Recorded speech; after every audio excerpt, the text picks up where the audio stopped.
Boa noite, pessoal. Boa noite. A gente começa essa edição do Fantástico com a calamidade provocada pela chuva em Minas Gerais. Um balanço divulgado agora à noite pela Defesa Civil do Estado mostra que o número oficial de mortes subiu para 44 e pode aumentar, porque há moradores desaparecidos em alguns pontos de Minas, fora da região metropolitana de Belo Horizonte. São 3 dias que os moradores estão vivendo com muita angústia. Infelizmente, debaixo desses escombros, 5 pessoas, possivelmente 3 crianças e 2 adultos. As buscas foram incansáveis. Bombeiros e Defesa Civil trabalharam pesado durante a noite, debaixo de chuva, lutando contra o tempo. Como a gente ainda considera que as 48 primeiras horas tem uma mínima chance de ter vida, a gente não utiliza maquinário pesado. Chove sem parar desde quinta-feira. Em toda a região metropolitana foram muitos transtornos. Córregos e ribeirões transbordaram, ruas foram interditadas e casas foram atingidas por deslizamentos de terra. Nossa, Deus! Nossa, Jesus! Hoje de manhã, o governador de Minas Gerais, Romeu Zema, do Novo, acompanhado de prefeitos e do ministro do Desenvolvimento Regional, Gustavo Canuto, sobrevoaram a capital mineira e a região metropolitana. Romeu Zema disse que obras emergenciais vão ser feitas assim que for possível, por causa das condições do tempo. Já disponibilizamos toda a estrutura da Polícia Militar e do Corpo de Bombeiro, todas as suas unidades hoje estão disponíveis para estar recebendo mantimentos não perecíveis, produtos de limpeza, produtos de higiene pessoal e também colchões, lençóis. Porque no estado hoje nós já temos aí milhares de desalojados e desabrigados.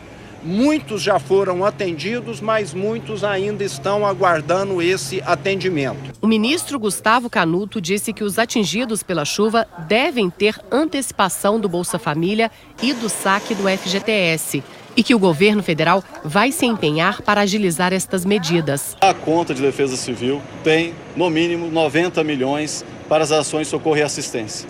Então a gente espera receber essas demandas para que a gente possa fazer a liberação dos recursos. Mas isso não quer dizer que esse recurso é o único recurso disponível.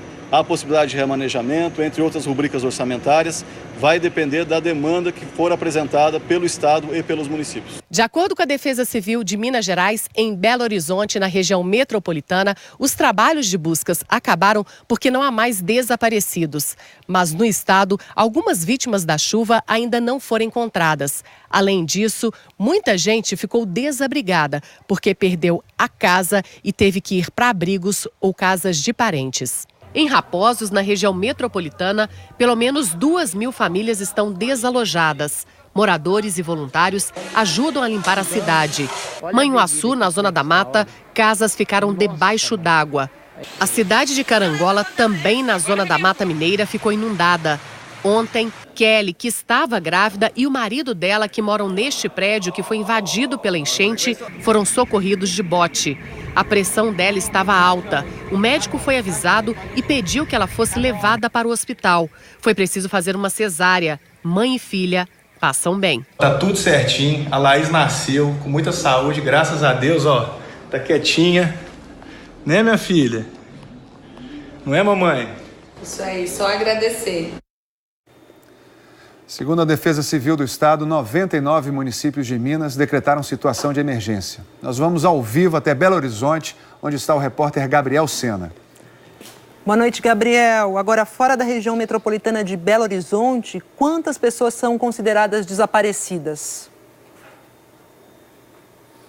Boa noite, Maju. Boa noite, Tadeu. 19 pessoas no interior do estado são considerados desaparecidos. Os trabalhos de buscas aqui na região metropolitana já foram encerrados porque todos os corpos já foram localizados. Hoje, inclusive, chegaram 10 corpos aqui no ML de Belo Horizonte, onde eu estou. Foi um dia de muita dor, muito sofrimento, muita comoção por parte dos familiares. Mais de 13 mil pessoas estão desalojadas no estado e 3.500 estão desabrigadas. E atenção, porque a Defesa Civil alerta para mais chuva para Belo Horizonte, região metropolitana, de hoje para amanhã. É uma chuva de leve a moderada, mas o solo ainda está encharcado. Então a Defesa Civil pede que as pessoas que saíram de casa porque vivem em áreas de risco, que não voltem para casa até que a Defesa Civil dê autorização.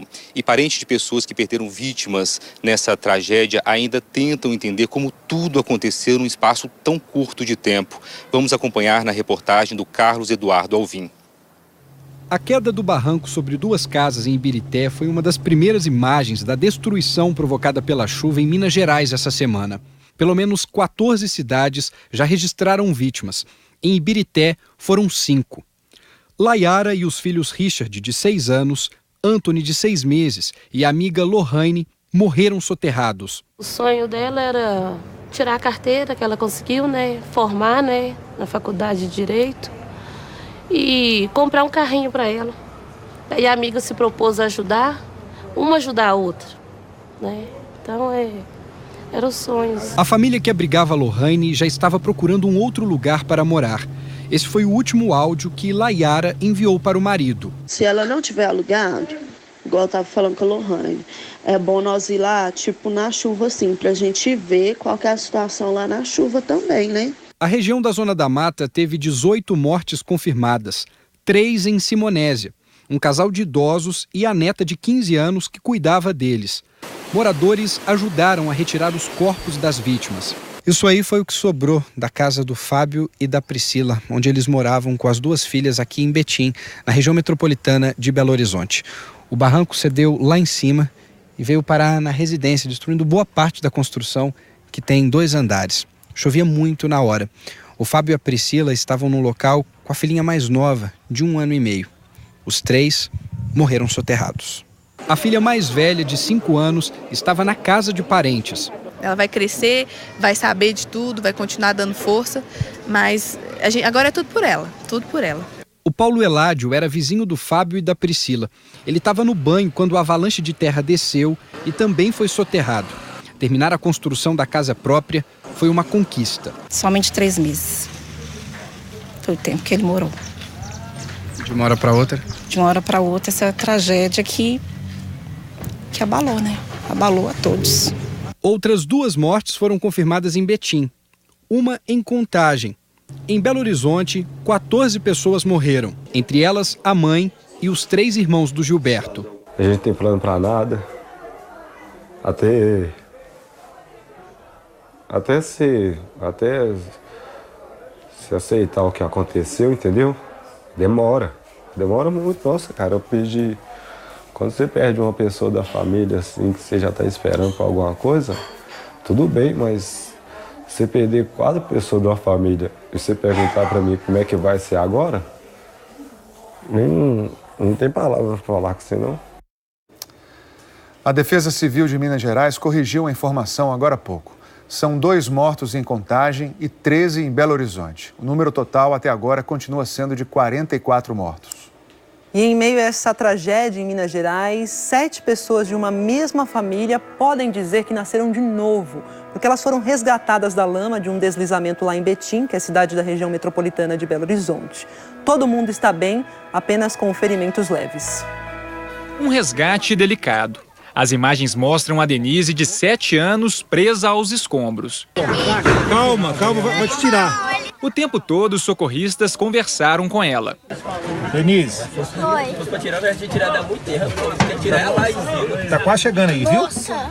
Ô, gente, fica calma. Nesse momento, o Gabriel, de 5 anos, que é sobrinho da Denise, já aparece resgatado nos braços de um policial militar. O que foi motivo para a festa. O Gabriel, a irmã dele, a Denise e os pais deles saíram com vida dos escombros. Quando eu vi a casa trincando, a parede da casa trincou, eu levantei assustado, de repente fechou.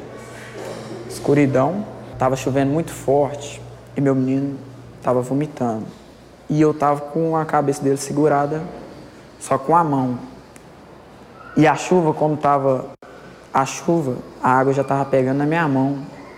Então, naquele momento, eu só tinha pedido a Deus, porque Se continuasse chovendo, eu acho que a gente não estaria aqui hoje, não. A mãe do Gabriel e a irmãzinha de 1 ano de idade já tiveram alta.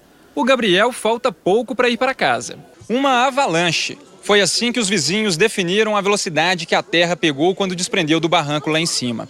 Essa avalanche acertou 3 casas e foi a própria comunidade que se juntou e começou a socorrer as pessoas que estavam soterradas entre os escombros dos imóveis. Eu ganhei os meus filhos, a minha família de novo. Tiro o meu chapéu para a periferia do Jardim Teresópolis, que foi importante, essencial para essas 7 vidas estar viva hoje. Parabéns para você, gente. Parabéns, viu? E o meu muito obrigada. Hoje, os policiais militares que ajudaram no resgate foram à casa onde a família foi acolhida. E contaram que a Denise, que estava com uma das pernas e os pés presos, foi quem guiou os militares durante o resgate. Eu falava com eles que meu pé estava doendo muito, o meu dedão estava doendo muito, da barriga para baixo já estava preso tudo. Porque ela falava exatamente como o pé dela estava preso, a direção que nós podíamos mexer no corpinho dela, né? Felizmente, como vocês viram, aí o pezinho dela está ótimo, ela já está correndo, está brincando. A mãe da Denise ainda está com machucados pelo corpo. Ela saiu dos escombros sozinha, se arrastando.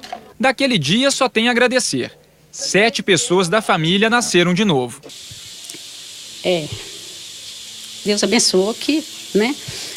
Saiu todo mundo com vida, tá bom demais. O que rolou nos últimos dias foi a formação de um sistema meteorológico